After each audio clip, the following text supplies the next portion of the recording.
Hello, mate. Hello, mate. You all right? Yeah, not bad, not bad. How are we both? Yeah, good, thanks. Not bad, mate. Awesome, awesome. Sat in memory services. Nice, Yeah. nice. No. Bit of service station fun, and you stuck in the traffic, were you? I had that conference, didn't I, down in Taunton today. So I got here at about 6 and then thought, well, there's no point trying to push on because I'll be where I'm heading to by the time I get there. So it's easier to stop here. Yeah, no, that's fair enough. That's fair enough. All right, I can see we've got people starting to pile in, so we'll probably make a start. So, just a few introductions. Welcome everyone to the Unbreakable Strength Stories. It's the first one, so we'll see how it goes. There might be some technical issues, and I'm sure we'll get some stuff wrong. But we're here to really just have a bit of a chat and let you know a bit about Kane. So, obviously, Kane Francis in the bottom right-hand corner of my screen, anyway. Obviously, kind of bust onto the strongman scene, and we'll kind of talk a little bit about that and some of the deals where you come from and all the rest of the sort of stuff in the conversation in a minute, mate. So bottom left for me is Rob Stiff. Rob works with me in the Unbreakable Promotions team, basically helping me to kind of put all of the shows on that we're doing this year, and we'll kind of touch on a few of those kind of going through. So, hopefully it'll all kind of fall into place, and we'll kind of go from there. But I think probably the first thing we need to kind of do, Kane, if you're all right, mate, is to kind of talk a little bit about, life before strongman. Obviously, you kind of come onto the scene quite kind of quickly and risen up really fast. So it'd be interesting to kind of understand, what you were doing before, what kind of strength sports you were into, what's your background? How did you get in here? Yeah, so didn't actually start training until about 5 years ago, or 5-6 years ago, I think it was, end of 2017, I think, around November. I joined the gym. I was about 11 stone, so I was quite underweight for my sort of height. That's a change. Yeah. What are you now? What are you now? Some time ago that was now. But I just joined the gym really just because I wanted to get fitter. The idea was to maybe one day do a bodybuilding show. So I trained, yeah, believe it or not. Double front bicep. Yeah, man, I don't think I could have handled the diet, to be honest with you. I don't think you're allowed to eat burgers as a bodybuilder, are you? Yeah. No, it's slightly different dietary, mate. Yeah, about 4 or 5 months of training bodybuilding, and put on a bit of weight quite quickly. And one of the guys in the gym turned around to me and was like, "Oh, have you ever thought about powerlifting?" Because I put on some weight pretty quickly and started realising I was getting quite strong compared to a lot of people in the gym. I had no idea what powerlifting was, so I went along to a barbell session that used to sort of run on a Saturday when the gym was closed after hours, which was run by sort of Shane, Mitch and Luke Tolman. And yeah, they sort of taught me how to deadlift, and I quickly fell in love with powerlifting and did that for about 4 years. And then it wasn't until I went to, it was Fit Expo, wasn't it, a couple of years ago, I watched the first strongman show, and I just thought, this is what I want to do. This looked exciting. So, you kind of touched on the powerlifting stuff, and I know obviously yourself, Shane, Mitch, and everyone sort of thing. I guess it's the first question I'd kind of throw at you there, and you'll pull in your competitive streak here. But out of you, Mitch and Shane, if you'd have all stayed in powerlifting, who do you think would have been the most successful? Out of us three? Yeah. It's hard to say. I think it would have been close, because we was all good at different things. Like, obviously, Shane's got the deadlift. Mitch was a massive squatter, but I had a big squat too. It was probably my deadlift. My bench used to let me down on the total, but deadlift was somewhere I got stuck with for a long time. But Mitch actually had the biggest total out of the three of us before we all sort of transitioned. But I think I would have eventually taken over Mitch. You got to vote for yourself, haven't you? Yeah, of course. I think I would have. If you said it was either of the other two, you'd be getting it for sure. If you admitted it in public like this on live, you'd never hear the end of it. So you were kind of saying that you kind of went to a strongman show, kind of thought this looks really cool. I want to get involved in that. You'd seen it on the TV and stuff like that before, or was it? Yeah, obviously. We all know what strongman is. I used to watch it when I was growing up and stuff on TV. Always watch World's Strongest Man. But back then, it was just something I enjoyed watching. I never thought I'd actually do it. Even when I was powerlifting, to be honest, the first couple of years of that, I never really thought about strongman. It was more towards the end of it, really, where I thought, maybe that'd be fun to do. But I think it wasn't until sort of Mitch and Shane both jumped in on it and sort of were fully committed on it that even when they started, I was like, no, I want to carry on powerlifting. I've got some goals that I want to achieve. But yeah, when I actually went and watched the show, it sort of just like flipped on its head for me. And I just thought, do you know what, I think I'm going to invest myself in strongman, which I'm so glad I did, really. Do you know what I mean? Yeah. I mean, if you look across the roster of people that, you know, kind of successful athletes now, a lot of them kind of come from that powerlifting background. Yeah. You know what I mean? It's kind of real strong basic. I mean, there's a whole thing around, you know, people that are successful in strongman have generally been quite successful in another sport, not necessarily powerlifting, but, you know, I mean, there's other examples of, like, you know, high level competitive swimmers, you know, it's that kind of discipline and ability to kind of put yourself to something that really kind of works well. And I think powerlifting builds, you know, I mean, obviously bench isn't a big thing in strongman sort of thing, but you kind of have those core lifts. It's the explosive power and building that static strength. I think by getting them 3 big lifts down, squat, bench and deadlift, I think if you get strong at all of them, you're going to have a really good carryover when you start doing strongman. Obviously, you've got to learn the new movements, like obviously things like log and yoke and things like that where you're actually running.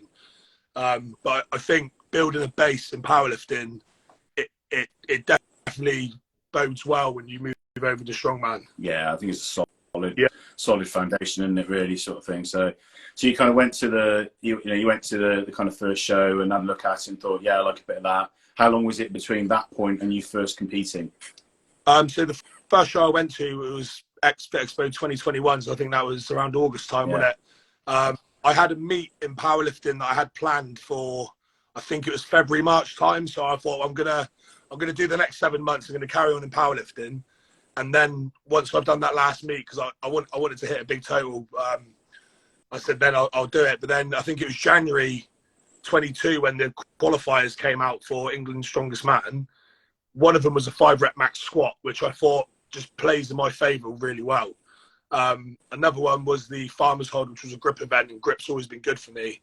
And then the bogey for me was the axle. It was a 1-rep max, wasn't it? So when they came out, I just thought, like, this is probably a good time to do it with them events. So I sort of dropped the powerlifting goal early and then just decided to go all in on the strongman on the qualifier. So kind of obviously you did your prep for that and kind of got yourself to that kind of first competition, because the Fit Expo one, the actual one you competed in, was actually your first strongman competition, wasn't it? Yeah, first competition. Yeah, I wanted to throw myself into the deep end on that, really. So just a bit. So how did that kind of you know, you kind of watched it and you'd seen it on TV and you trained for it. How was that kind of first competitive experience? Do you know what I mean? Was it kind of worse than you were expecting? Were you like dying, or were you kind of? Was it good or better or worse? It was better than I thought it was going to be. Like, to be honest, I didn't really, as far as like nerves go, I wasn't really that nervous because I'd had a good amount of time to train for it, so I knew like what the plan was and sort of thing. But for me, it was more that I thought maybe being in front of so many more people might have affected me differently, but it was no different to powerlifting, mate. Once you get out and you set up and they blow the whistle, you block everything out anyway. So it didn't really play on me that badly, really. I just knew like it was my first comp. In my head, it was like, right, it's my first comp. Nothing's going to be expected of me. No one knows who I am, really. I just need to turn up and just do as best as I can. And obviously, I had a fairly good result, didn't I? So yeah, I mean, you got on the podium, didn't you, sort of thing? Yeah. So it's a kind of national level show with looking at some of the other people that, I mean, just the people that are on the podium with you. Yeah. You know, sort of Ben Williams and Ryan England. You know, it's kind of tells. Ryan Bennett, yes. Sorry, yeah. You know, kind of shows you the quality of the athletes that you're kind of up against. I mean, it's that's a hell of an achievement for your first show, because it's like you always kind of make little mistakes when you start out, and you kind of get used to the equipment and all that sort of stuff. So you kind of builds, and I guess that's where you kind of for a lot of people arrived on the scene. People kind of saw the result and was like, okay, yeah, Kane Francis kind of thing. What's going on here? Yeah. And then obviously things kind of escalated quite quickly from there. So what was your next comp after that? Between 2022? The next one. So what was that? I think that was the 3rd or the 4th of July, and then I think I did my next comp was like 4 weeks later in Champions League, wasn't it? I did the Portugal one. Yeah, that's the one. Yeah. Because you had like a bit of a kind of a run of form. Let's call it that sort of thing. You know, they came at you fast and furious. Do you know what I mean? And you know, you kind of, the opportunity arose. Do you know what I mean? And you kind of took it and kind of jumped in and had some really good results. To be honest, you know, it's I think, you know, I'm sure it was probably a hard grind on the body, but I mean, you've got to be happy with your placings. Yeah, by the end of the year, I was ready for like an off-season big time after the obviously November, which I'm sure we'll get to that soon. But like, yeah, I basically was pushing hard all the way from like when did the qualifier shut? It was like March for England's, and then obviously it was a hard push into England's, and then it was just I think the longest break I had between a competition was like 3 weeks until the final, which I think then was like 4.5 weeks or something like that. So it was pretty like hectic, really. I didn't even find myself peaking for anything, really. It was just more about maintaining what I had all the way through to the end of the year. Yeah. I mean, I've got it written down here. I'll kind of read it because it's easier, but just to kind of give you some perspective. So you got Portugal, which is your first SCL we just talked about, came 5th. Yeah. Bosnia 5th, Romania 3rd, Gibraltar 2nd, and we went on to the just on those ones there. How does that vary? Because obviously, for a lot of people, you know, the tour goes around the world. Yeah. You know, and it's different locations and that. You know, did you find it's pretty common? You know, for each of the, you know, obviously the events change a little bit, but you know, is it kind of a similar experience in all the different locations? Yeah. In terms of events, yes. In terms of doing the events, no, because like some of them you're in like a big open space. Like Romania, for example, the first event was on a slope, and then you go onto like log, and we were stood on like gravel, which was a bit wet, and like they put mats down to try and make like balance it for us, and it was all over the place. So like each place had its own like little quirk. Do you know what I mean? And then you think of like the final, we was on a beach. So that then again, I'm doing that on sand, and I've never trained on sand. So again, that was learning on the job, really, wasn't it, on that one? But I mean that kind of, I mean, Rob was laughing in the background there because that was Rob and I's first experience of SCL was SCL Romania. We kind of flew over there and we were laughing because we remembered that kind of log press on gravel. Yeah, it's a challenge. Do you know what I mean? Like, it's, I remember even on the stones there. The last event was Atlas Stones, and they were rolling the stones through wet grass. And then by the time we got to get to the stones, we were like picking up wet stones. I think which one was it? I think it might have even been like the 3rd or 4th stone. I picked it up and it slipped because I just couldn't get a grip on it. And it was just trying to find like the driest spot on it. Yeah. I think that's the thing that people don't really people don't really grasp that you know, you see a strongman competition and you see the kit and you go, oh, they're doing a stone off here or they're doing log here, but they won't appreciate all those little nuances around the ground that you're standing on or the grass that the stones have been rolled through. And it's all these little unique challenges, isn't it? It just, each one is different for that little nuance every time. It's really interesting. Yeah, I suppose from the outside, when you're watching the video, you're not looking at everything around. You're looking at the athlete and the implement, isn't you, to see like when it's going to get lifted. Yeah. Like in terms of like being an athlete, though, like I won't moan about it because everyone was in the same boat. So it wasn't just me picking up a wet stone. There was 12 other guys doing it as well. Do you know what I mean? So like it makes it hard for everyone, but it makes it a lot more challenging though as well. Do you know what I mean? Which again is like maybe some experience needs to come into play with that. So maybe the more experienced guys are going to be able to handle that a bit better, or maybe not. I don't know, but it's funny. We just picked up a set of stones at the weekend, a new set of stones for this season. Yeah. We're rolling them off the truck and putting them in the warehouse. We're like, oh, these are going to be dusty. This is going to be fun. And people won't realise that a brand new set of stones is a completely different, you know, prospect to a well-bedded in set of stones. You know, so it's the same weight, but it's a completely different, you know, look and feel to the stone. And it's so interesting, all of that little, you know, the technique and the well-worn stones and new dusty stones. It was all new to my lexicon the last couple of years. It's been really interesting. Yeah, so where we train stones at the moment, it's they've sort of been moved into another garage. And like, for example, a few weeks ago, I did like a set of 10 with a 160. And then this weekend, I picked it up for one, and then I couldn't get a grip on it. It's the same stone, but it just got a little bit more dusty that week where there was like things being moved about. And it was like almost impossible to pick up. And like to do reps of it as well, there was like no chance because it just ruined your tacky. You couldn't even it just layered the tacky with dust and then you had no chance. Yeah, I mean, all those things make a massive difference, and I mean, obviously, a lot of yourself and a lot of other people kind of post up, like training videos and stuff like that sort of thing, and a set of you would think like a set of stones would be the same, but they're not. No. Do you know what I mean? Depending on where the stones have come from, how old they are, and all the bits that we were just talking about there, the condition of it. So you can have someone that's like repping a 180 quite comfortably in training when it comes to the competition. And you've got the pressure of competing, and it's quite fast paced and all the rest of the sort of stuff, and it all plays into the just because you can do it in training doesn't mean you can do it in competition. It's just the way it is. Good example of that, and also this was like a massive learning curve for me. That was in my first comp at England's. My stones going into England, like in training, were brilliant. I was doing like 21-second runs, I think, with like the heavy sets, and then come the day, it was a different set of stones. They were brand new.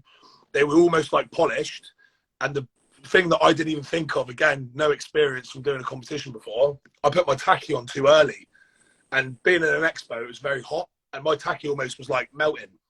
And I got to the end of it, and like say 180 in training, I can rep that comfortably. I got to the 180 on the day. I think I dropped it 4 times because I just couldn't get a grip on it. And it wasn't until Ryan actually came round and was like screaming in my face to pick it up. It was sort of like get that little rush of adrenaline, and I managed to just muscle it off the floor basically. But it was like I was confident going into that because I thought, well, I've done this in training 100 times, and on the day it was just a completely different ball game. It threw me completely. Yeah. There's lots of things that threw me in there. Yeah. So we kind of got when we got in the kind of story of 2022, we kind of got to the point where you kind of got to the end of the season, and then managed to qualify for the World Tour Finals. And for those that maybe don't know, is the kind of the SCL Tour runs across kind of 16 competitions in a variety of locations. We talked about a few of them, but the final is basically the top 10. So, you accumulate points over the course of the season, so like the guys that competed in the UK show last year. So, Ivars came top, so he would have kind of picked up, a number of points, et cetera, and you kind of accumulate them over the year. So you managed to kind of get into the top 10. So I think you were 5th, is that correct? Yeah, fifth out of the top 10, yeah. Yeah. So just kind of the way the kind of scoring kind of works is that depending on how many points you've got, depends on where you sit in that top 10, you then have a number of points going into the final. So in effect, if you were in 5th, you were almost like an event behind. Yeah, I think it was 8 points I started with, 5th place. Yeah. So, people above would have had a little bit of an advantage sort of thing. So, so that kind of experience, because obviously it's done over 2 days, and you kind of touched on the first day in the sand, and I totally, because I was there running around on that sand as well, trying to reset those blocks, absolutely dying, sweating like a madman. So November, it was hot. It was. The first day was really, really hot, wasn't it? Yeah. So yeah, I mean, that whole kind of experience in the final must have been a little bit kind of surreal for you, I guess, because you kind of started the season having no idea that you would be in a world final. How was that for you? Yeah, no, that was that was an exciting one. Like, and again, the other thing with that as well, it was a 2-day show, so I didn't know how I was going to react to that. I didn't know if I was going to wake up on the second day and be absolutely trashed from the first day. Yeah. Being on the beach was a bit of a mad one, because it's like you say, even walking on the beach is difficult at times, isn't it? Let alone when you're trying to run and pick up blocks. If you got your flip flops and a beer in your hand, that's all right. It's no problem at all, is it? Yeah, well, rocks, isn't it? Because at least it was.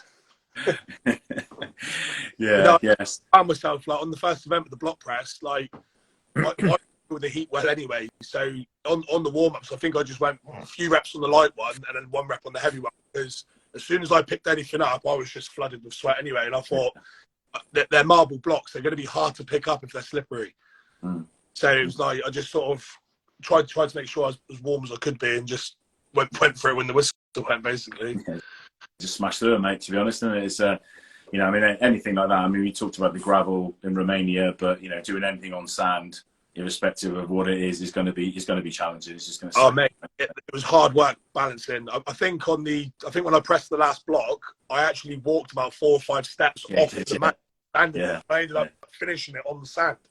Yeah, I mean that's the other events obviously you have a couple of days on the first day on the sand, and then a few days the second day with a sort of truck pull and stuff on a kind of harder surface. But obviously you did like the natural stones on the beach as well. Had you done natural stones before that? Was that your first experience? That was the first time I'd ever attempted a natural stone, actually. Like, I hadn't even tried picking anything up at home or anything like that. It was like, I just thought, I'll just leave it for the day. I just trained stones as normal, actually, for that. But again, it's like, I had a little feel of them before we started, but it's challenging trying to get a good grip on them because every stone's a different shape. So it's not even like you can sort of just, I'll do what I did in the last one. It is like, you've just got to figure it out as you're going. I'm just laughing. I can see Shane's put a comment in the chat there saying, training with a suitcase. What was that all about then? That was the best idea I think we'd had for that whole prep. So with the block press, because I'd never done one before, like we've got nowhere near us where someone has got like one of them metal blocks where you like plate loading and stuff. So the best thing we had was some sandbags. So we were trying to use them, but the sandbags aren't dead solid, are they? They move around. So the ones that we had were small enough to actually press over your head. One, they were too narrow, so you almost pressed it like this. And then the heavier one was just like bending around in that. So it was, Shane actually come up with the idea. He was like, we had like an old suitcase I think he took on holiday with him last year. So we snapped the handle off, snapped the wheels off, and it had like the metal frame on the bottom of it. And then we literally put a 100-kilo sandbag in it. And then we found out, all right, the sandbag's moving around. So then we just packed it with pillows. And basically we managed to wedge it in tight. And it was probably like 3 times thicker than a block. But to actually get used to picking it up and getting into your chest, it was perfect. Like 3 or 4 weeks to try to do block press. You want to get that design patented and sell it like, suitcase block press as endorsed by Kane Francis and Shane Flowers.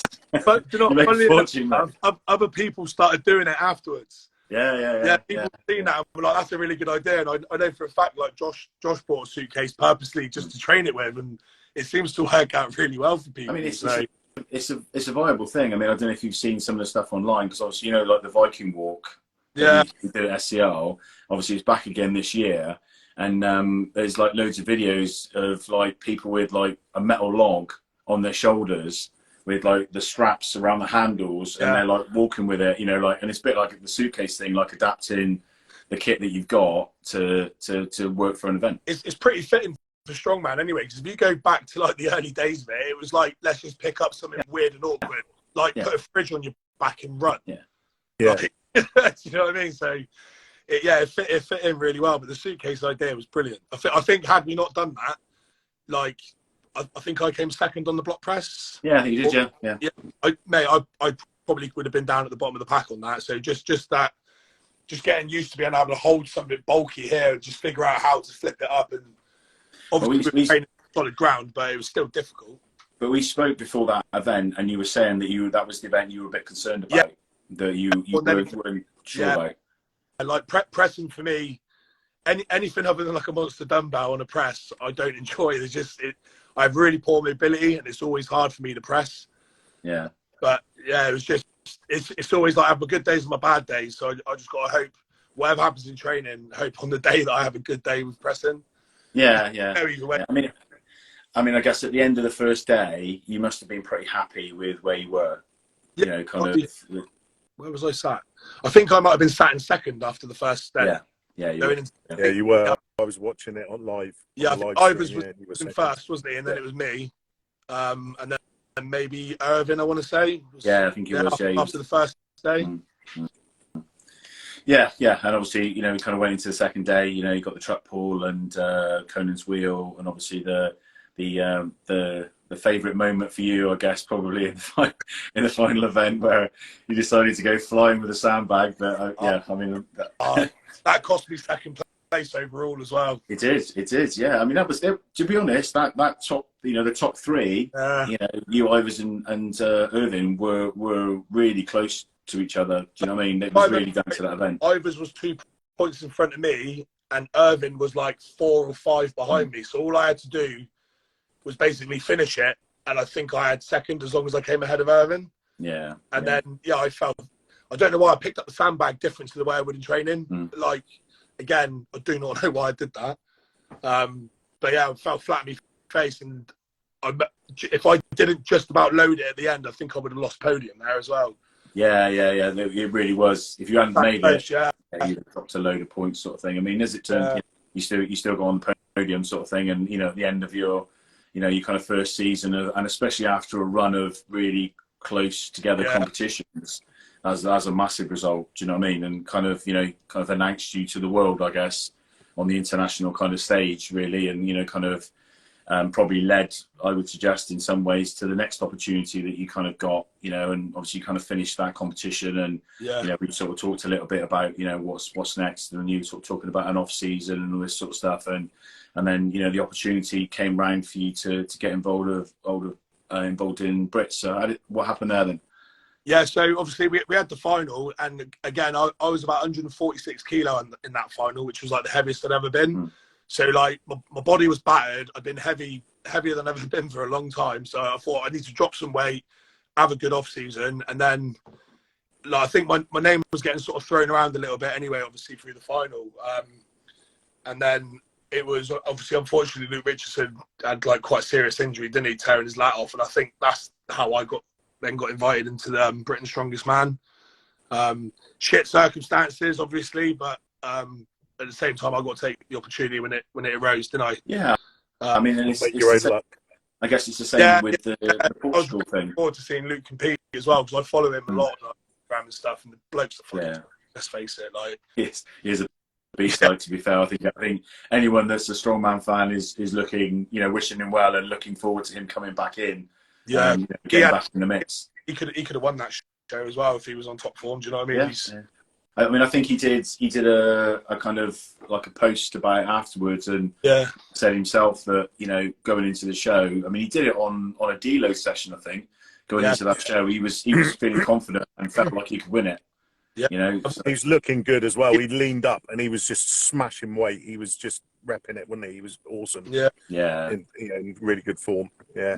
But no, so I think I got the invite for Britain's. Like I say, based off probably my SCL year that I've had. But I got the invite about 8 days out or 9 days out. And obviously I'm in the middle of like an off season. I wasn't expecting it to happen. And so I was down at about 133, 134 kilo body weight as well. So I dropped a good couple of stone. And then obviously I knew I needed a bit more weight on me to get a bit of my static strength back up. And I think I piled on, if I remember rightly, I came in at that show at like 143.3, so I chucked about 9.5 kilos on in like 8 days. Body weight. A lot. And on top of that, I was ill as well. I'd had like a real bad sort of chesty throat thing. You can obviously hear on the day I sounded like. So. It sounded like you'd been smoking about 60 fags before you went out, mate, because it was. So I mean obviously the result is out there. Everyone kind of knows where you come. I mean, kind of coming fifth at your first Britain's is immense. I mean, that's and when you look at the competition and who was in it, and I know it's all on the day. Do you know what I mean? It's the thing, but I mean, just that whole experience must have been massive. Do you know what I mean? The crowd and everything. Yeah, like I'd been there the year before, obviously, when Shane done his first Brits. So in like terms of like being like age, all that sort of stuff, it wasn't like too unfamiliar to obviously if I'd never been there. So I think in a way that was almost settled me a little bit. But yeah, going into like a show that sort of size from what we'd done was fucking mental. Like obviously, normally I'm sat in the crowd or watching it at home, and now I'm like warming up in the back with the other athletes and stuff. It was a bit surreal. Yeah, I mean, it's not as if it's a lot of time, is it? Do you know what I mean? Between the two, from sort of being sat in the crowd to actually being out on the floor, competing and, doing the interviews and all the rest of the sort of stuff that comes with the giant shows. I mean, they put a fantastic show on, and it's great to watch, but, it's, I guess, from an athlete's perspective as well, it's kind of, you're all part of that experience, and it just must be really kind of, I don't know, memorable, I guess is. Oh, man, forget that. Like, honestly, I'll never forget that. Like, and it's weird as well, because I thought like, I felt okay. I thought if I'm going to get nervous, it's going to be at like the last minute. And then like, we were warming up and you can hear the stadium sort of filling up with people, and it's starting to get loud, and they're doing like the pre-show bits and bobs and that. And then when you could hear that it was like full up, it wasn't even nerves that I got. It was just like pure excitement.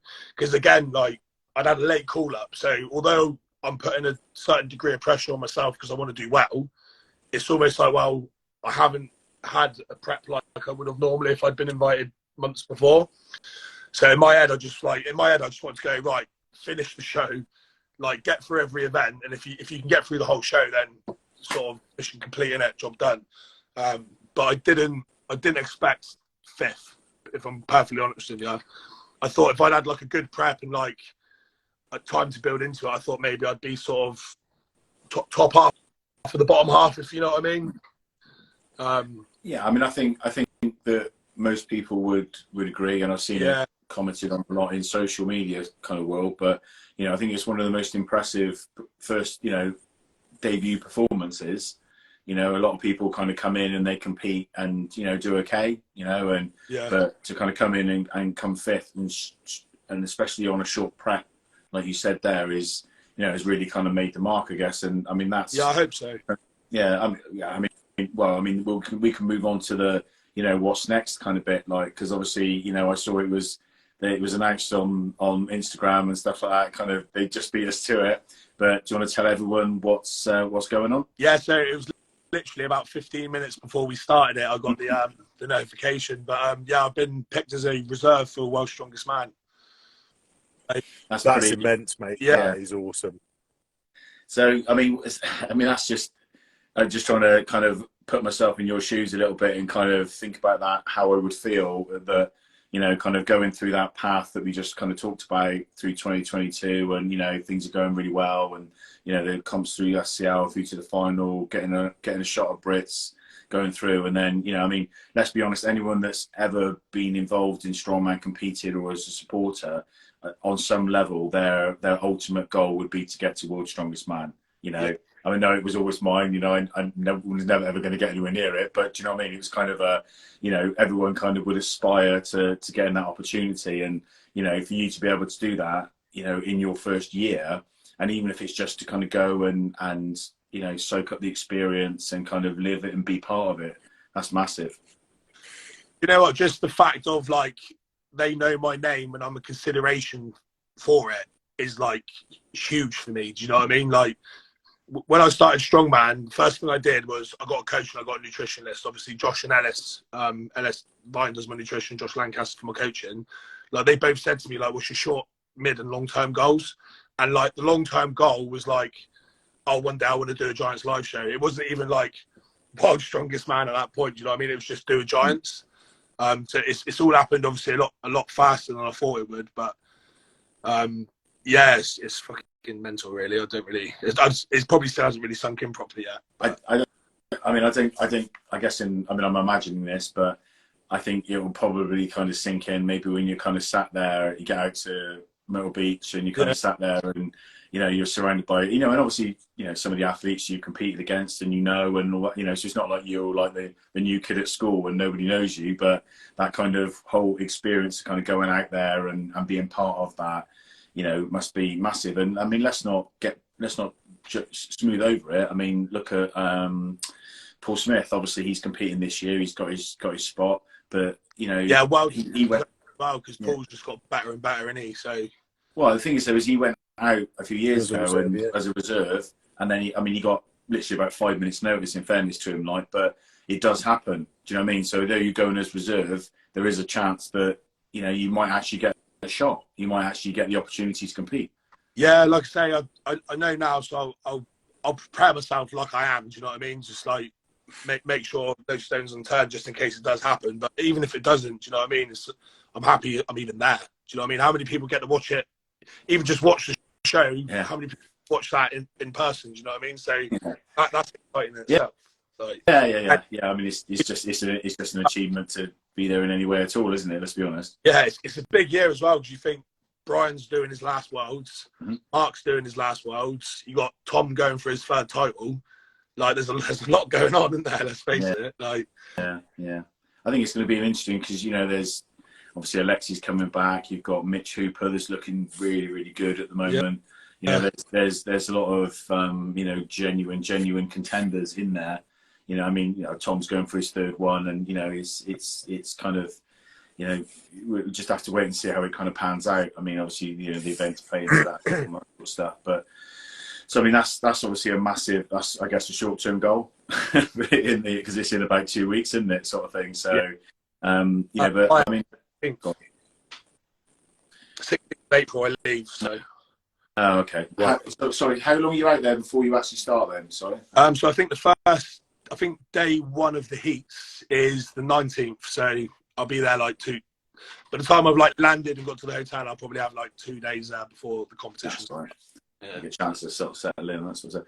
All right. So you kind of a minute ago you were talking about short-term and long-term goals. So I'm guessing that when you talked about that with Ellis and Josh, that your long-term goal may have been to get to World's Strongest Man. It was to get to Giants. That was the long term. Okay. Yeah.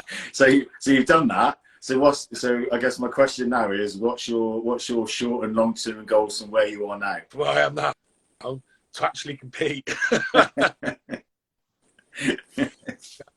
Yeah. I mean, it's kind of I guess it's a difficult question to answer, you know, because you kind of, you know, ticked a lot of those things off and all that sort of stuff. So for me this year, obviously forgetting like that we're going out the worlds now, but it was just like after doing the first Britain's Strongest Man, I'd like the next goal is to like, all right, let's see if I can be good enough to get invited to another one. Do you know what I mean? Like get another show under my belt.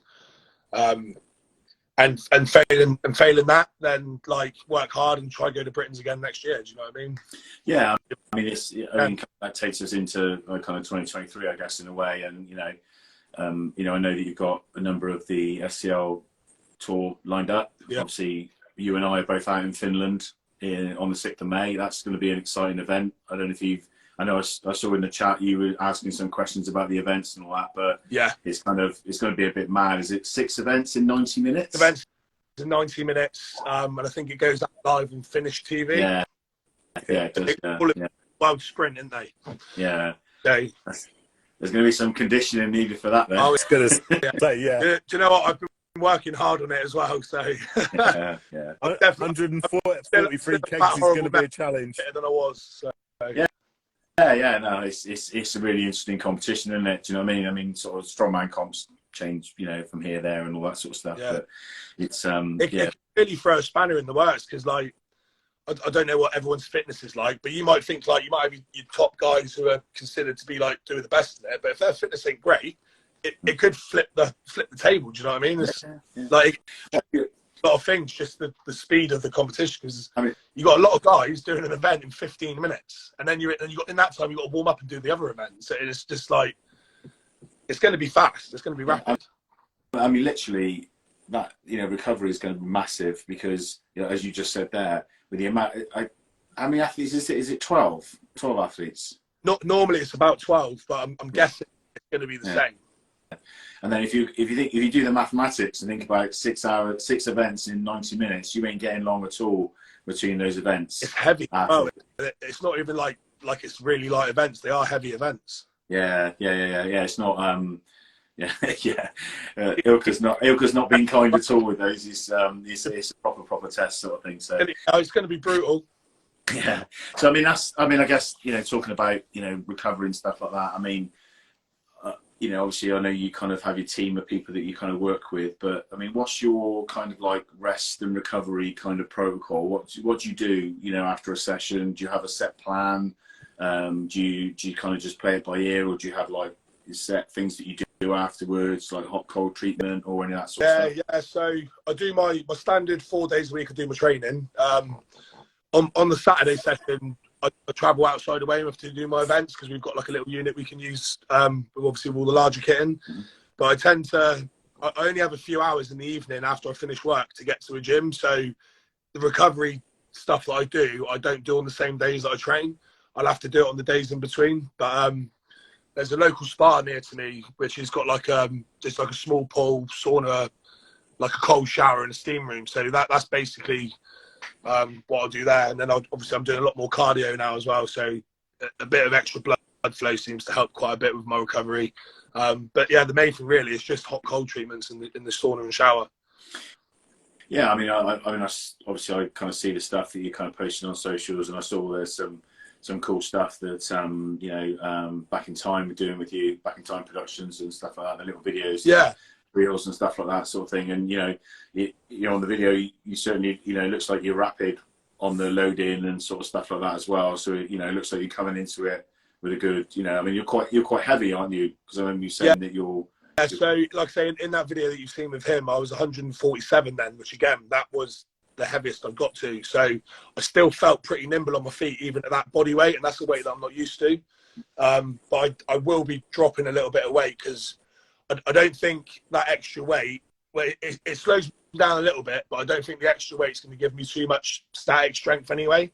Yeah. So I think being a little bit lighter, so like now I weighed this morning and I was back down to like 144 kilos. So I've lost a few kilo again.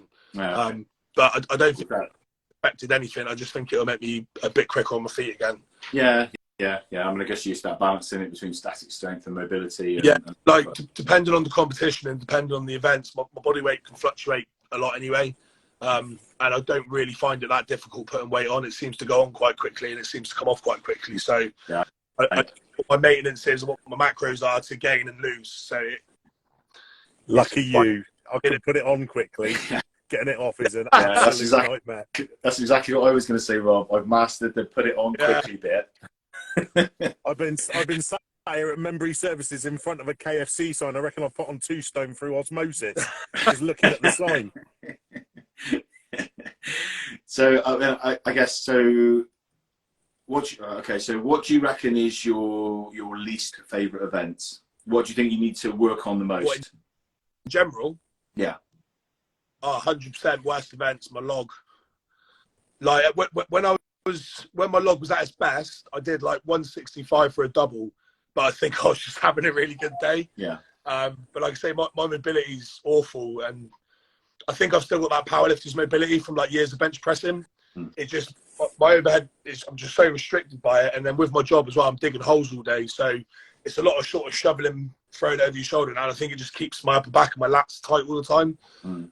So unless I'm having like quite regular physio, it's normally quite an issue for me. But I think once I can sort my log out and get a lot better on that, it's going to change things quite a bit for me. Apart from that, there's not really any events I don't enjoy. It's what? That was going to be my next one. It's like, what's your least, you know, your least favourite, or you know, the event that you like the most? Sorry. My favourite event's probably Stones. Okay, I was thought you were going to say Farmers Walk. No, I enjoy Farmers as well. I think I probably enjoy it more because I do well on it. But if I had to choose like a favourite event, it would probably, if I had to choose a top 3, it would be Stones, Yoke, and Farmers. If I had to choose top 3. In that order, Stone, Yoke, Farmers, I think. Oh, okay. Yeah. Well, I mean, they're all kind of core, you know, kind of core strongman events that you're going to get pretty much in every comp sort of thing. So, you know, I guess it's having those kind of strengths is pretty massive sort of thing. So the more I've done it as well is truck pulls. Truck pulls are fun just because, like, I think it's just the fact that you just pull in a mental fucking massive lorry, isn't it? Yeah. Just a cool event, but fuck me, is it taxing? Yeah, there's a lot of technique, isn't it, as well? And you got to have the right shoes on, mate, as well. Yeah, look at that in the final. I think I wore 3 pairs of shoes, didn't I, before I found the right pair. Which, one stage I was cutting around with a pair of socks on. Yeah, I had my Crocs at one point. Didn't I? Trying all the different stuff out, sort of thing. So, what is with you, Kane, and borrowing kit? My sunglasses at SEO England, his shoes in the final. Yeah, I don't think that's a mistake anymore. I've got about 6 pairs of sunglasses that we've got in bloody green. Got all the kit. So, I mean, we talked a lot about, you know, like your journey through your kind of 2022, some of the stuff you got coming up in 2023. Obviously, you've already been announced for SCL England on the 12th of August. You know, and then I'm sure there'll be, you know, we talked about Finland. I'm sure there'll be many other SCL shows over the year. Yeah, I've got a couple confirmed already. They're all pretty much at the start at the moment. Then I think there'll probably be a little break between them and SCL England's maybe. Yeah. Well, I mean, they'll probably release them, you know, a bit at a time, sort of thing. So, and obviously, you know, you said yourself, you kind of targeting, you know, other giant shows, you know, to kind of keep on that on that platform sort of there. So, you know, all of that, and you know, you've mentioned about working and training and rest and rehab and all that sort of stuff. You know, do you have any kind of like interests outside of strongman? You know, like hobbies, other sports, things you like to do? You know, I mean, there's not much time left, I reckon. So, you know, to be honest, like like I said, I don't have a lot of time for much really, but the only other like real good hobby that I have, which is almost seasonal as well, is I've got a motorbike. So I do like to get out on the bike as much as I can when the days are nice, but she's my baby and I won't get her out if it's wet. So Friday. Yeah, on the weekend in the winter, like polishing it in the garage or something. Yeah, well, I've got a shed that I keep her in, but All right.